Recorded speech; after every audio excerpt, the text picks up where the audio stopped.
and play on 2nd and 10. That's his youth right there. Tagovailoa trying to make up for it. Fires to the end zone. Touchdown! Alabama wins! Today I'll be filming my top 10 most likely college football head coaches to get fired in 2026 part 2. So starting with number 6, I've got Barry Odom from Purdue. So Odom, even though he's only been at Purdue for 1 year, they went 2-10 in his first season. And while I know Purdue is one of the toughest places in the country to win at. Anytime you go 2-10, you're going to be on the hot seat going into the next season. And Purdue was by far the worst team in the Big Ten this past season. They got 0 conference wins and 0 Power 4 wins. And I think Purdue was the second worst Power 4 team this season, just ahead of Oklahoma State.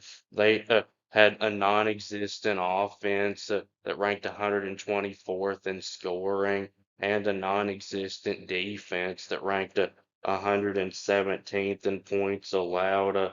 Their lines of scrimmage were horrible, and at least he's going to have to get to 5-7 next year, I think, to keep his job. And his first recruiting class was terrible. It ranked 52nd, and he got 0 4 and 5-star players.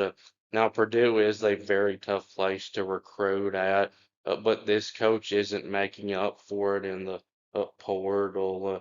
So Purdue under Brom actually was winning 8 or 9 games a year, and something to remember is that Indiana's football program was in just as bad a shape as Purdue's is when Cignetti first came there.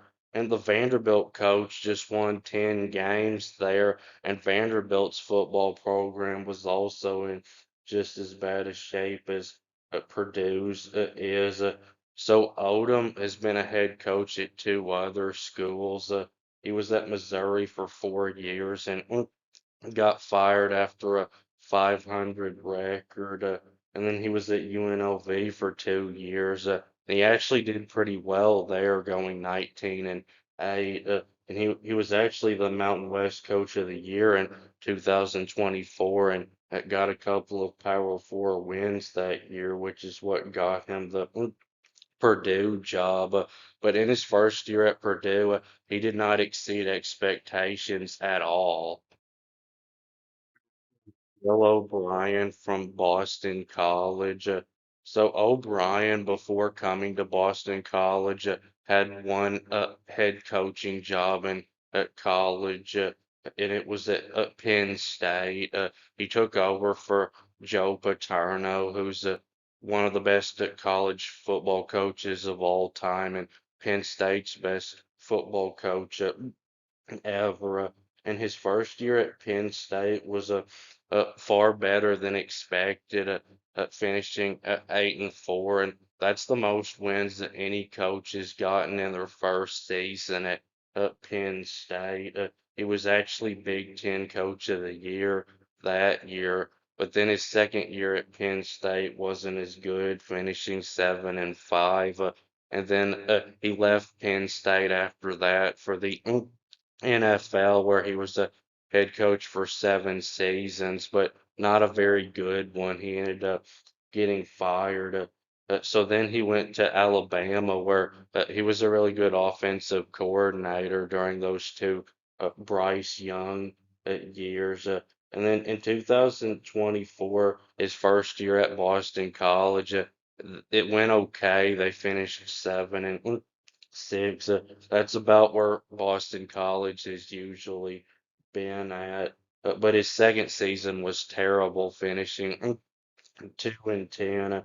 They were the second worst team in the ACC and the fourth worst Power 4 team, I think, just ahead of Oklahoma State, Purdue, and Syracuse, who's the only conference opponent that they beat this past year. But even though O'Brien is an offensive coach, their offense this past year was terrible. They ranked 88th in scoring because they couldn't run the football at all. They ranked near last in rushing at 127th, and their defense was even worse than their offense. It was near last in the country in points allowed, ranking 120 third.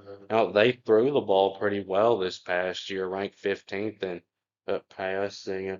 The biggest problem for them was their lines of scrimmage was so bad. Their offensive line gave up 36 sacks, and then their defense gave up over 30 points in 7 games.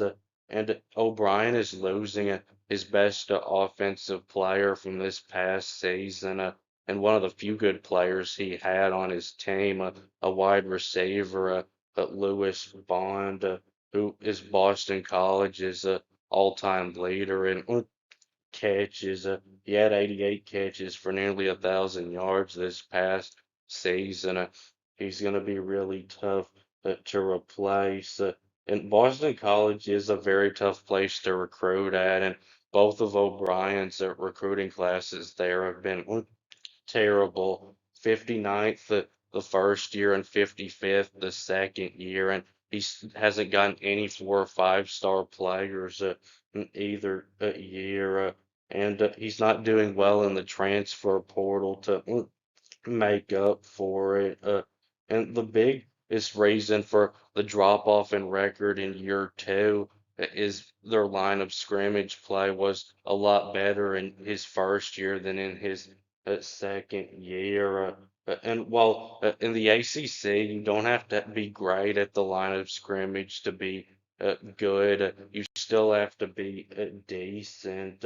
And while it would be almost impossible to win 10 games at Boston College, if O'Brien doesn't get them to a bowl game in 2026, I'm pretty sure that he's gone. Number 8 is Dabo Swinney from Clemson.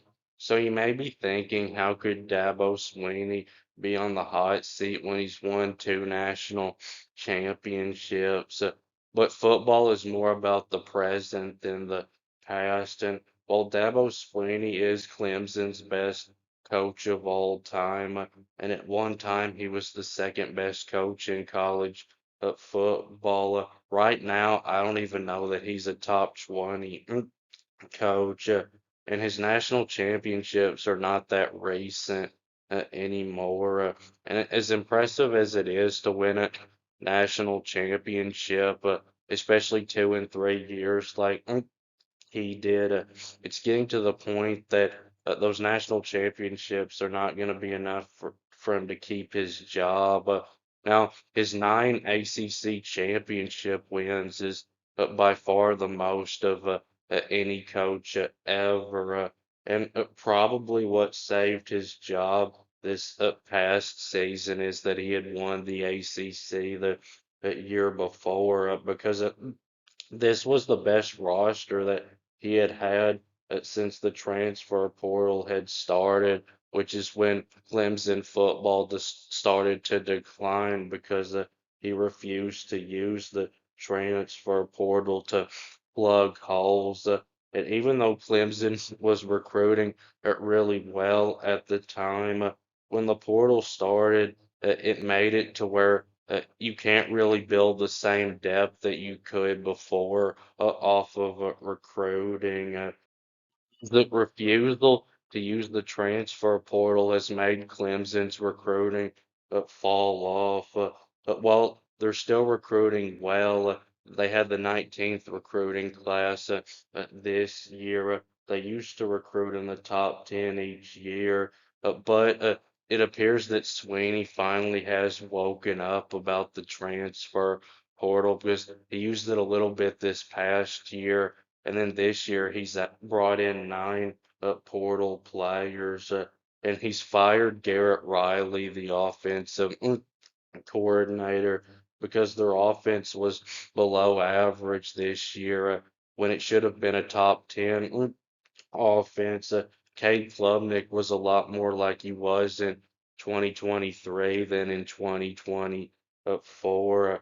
And while their defense was solid, it finished outside of the top 30, and it should have been better than that. Their defense has never been the same since Brent Venables left. Clemson, I don't think is going to be a preseason top 25 team in 2026 as much as they're losing. Sweeney's going to have to try to replace Antonio Williams at wide receiver, which is going to be very hard. And it's not often that a defense gets better after losing three first round picks. Sweeney, I think, is going to have to get to 9-3 in 2026 to keep his job. And this is by far Dabo Sweeney's worst coaching job in his 17 years at Clemson. Because while he did get one fewer win in his second season at Clemson than in this past season, he didn't have near as good of a roster that year as he did this past season. I would say Clemson was the most disappointing team in college football this year because the other two I could think of would be LSU and Penn State, but those two teams did both beat Clemson. Nine is Jeff Lebby from Mississippi State. So even though I'm an Ole Miss fan, I'll try to be unbiased with this. So a terrible 7-18 record in his first 2 years means that I think he's gonna have to get 7 wins in 2026 to keep his job. And even though they made a bowl game this year at 5-7, that was just because some teams opted out of a bowl this year. But this was a much better team in year two under him than in year one because not only did they get three more wins, they were more competitive. They could have easily beaten Tennessee, took them to overtime, and then they had that game against Texas. Levy just got badly outcoached in the fourth quarter. But Levy was hired to try to fix an offense that had fallen apart after the passing of Mike Leach. And their offense wasn't any better in year one under him, but in year two, it was improved. That's why their record was better. They actually had a decent offense in 2025, but he's going to have to fix the defense or he will be fired. Their defense has been terrible both years under him. And while you would expect their offense to continue to improve under Labia, no matter how good your offense is, if your defense isn't any good, you're not going to be a contender in the SEC. And I do not think that Jeff Levy actually knows how to coach defense. And their offense was pretty good both years when it comes to the players that actually score the points, but their offensive line has been terrible both years under him. Their line this past year gave up 45 sacks. It was the second worst offensive line in the SEC. And the recruiting has been decent under him for it to be at Mississippi State. Camario Taylor, a four-star recruit out of the 2025 class, it was their highest rated quarterback recruit ever. Levy was able to get him over Kirby Smart, who also wanted him. But he is expected to be their starting quarterback in 2026. Except he had a bad ankle injury in their bowl game and had to have surgery for that. So depending on how well he recovers from that, Mississippi State could have a pretty good offense next year. But a problem is Levy is not doing very well in the transfer portal to make up for not being able to recruit great at Mississippi State. And is Matt Rule from Nebraska.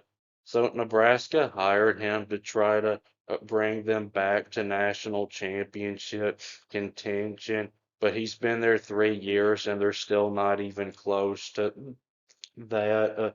He had been a program builder, not immediately, but before coming to Nebraska at two other places, Temple and Baylor. His first year at those places was bad, and his second year was okay. But then in his third year, they were good. But then at Nebraska, his first year was bad, 5-7, and then second year was okay. At 7-6, but he did get them their first bowl appearance in 8 years. But then in year three, they were supposed to have a good team, and there wasn't any improvement. Now I know Dylan Raiola got hurt, but Dylan Raiola has now entered the portal. Now Rule did just get a commitment from a good quarterback from UNLV. What a big problem for Matt Rule at Nebraska, I think, has been that he's not been able to build a good offensive line. And this year was his best chance to do that with the two good transfers he brought in and all the experience he had coming back. The combined starts on this Nebraska offensive line in 2025 was near the most in college football, but they were bad in pass protection. Gave up 33 sacks. And the Minnesota game, for example, that I watched some of, their offensive line got dominated and they were held to just 6 points. And while if they were getting dominated by Ohio State or Oregon, then okay. But if you're Nebraska, you've got to be able to handle Minnesota up front.